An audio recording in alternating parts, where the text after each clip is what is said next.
Pertama, kita salin nilai IQ dan IPK, lalu pindahkan ke SPSS dan klik paste with names. Setelah itu pergi ke analisis dan cari korelate dan tekan bihavaren, lalu masukkan kedua nilai ke variabel. Setelah itu tekan OK. Nah, di sini terlihat lebih kecil nilai dari 0,5, maka terlihat hubungan IQ dan IPK. Setelah itu kita cari korelasi lingkungan dan kinerja. Letaknya di korelasi 1. Pertama kita salin dari atas ke bawah. Setelah itu pindahkan ke SPSS. Di sini kita tekan file, new dan data. Setelah itu pergi ke ujung paste with name. Setelah itu pergi ke analisis, klik deskriptif statistik dan tekan ekspor dan pindahkan semua nilai ke independen, lalu tekan plus, sentangkan normality dan continue, lalu OK kan. Dan setelah itu kita pindahkan ke halaman berikutnya, tekan analisis, lalu tekan correlate, lalu tekan behavioral, lalu pindahkan semua nilai lingkungan dan kinerja, dan jangan lupa kita centang Spearman, lalu OK. Yang kedua kita mencari yaitu korelasi kalori dan kadar feed day.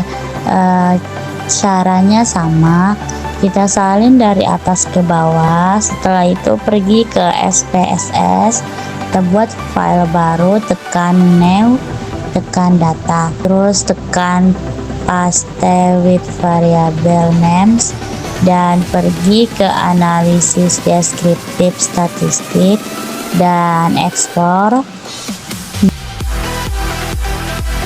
dan masukkan nilai kalori dan kadar feed ke independent list dan centangkan plot, terus continue dan OK. Nah, di sini terlihat data tidak normal karena lebih kecil dari 0,5. Setelah itu baru kita klik analisis, korelate, terus behavioral dan masukkan nilai kedua yang tadi, centangkan Spearman dan OK.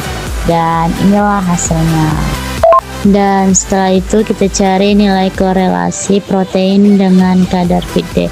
Pertama kita klik analisis, tekan statistik deskriptif dan tekan ekspor dan masukkan nilai protein dan kadar feed day.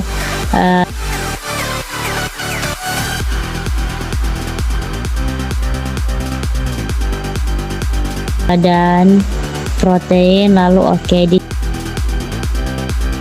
Di sini terlihat data tidak normal.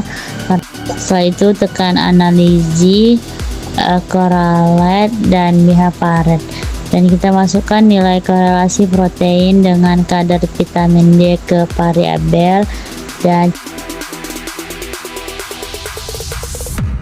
centangkan Spearman dan OK. Dan disinilah hasilnya. Mari kita cari nilai korelasi vitamin D IU dengan kadar feed day.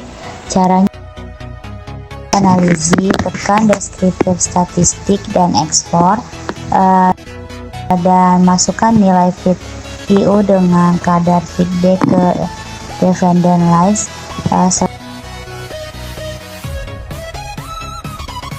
itu kita cek plotnya terlebih dahulu, continue dan OK, dan kita lihat ke bawah untuk melihat data normal atau tidak.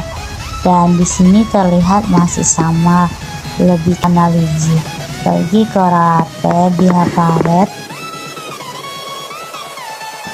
dan masukkan nilai feed day IU dan kadar feed day ke variabel dan tentang Spearman dan OK. Dan inilah hasil.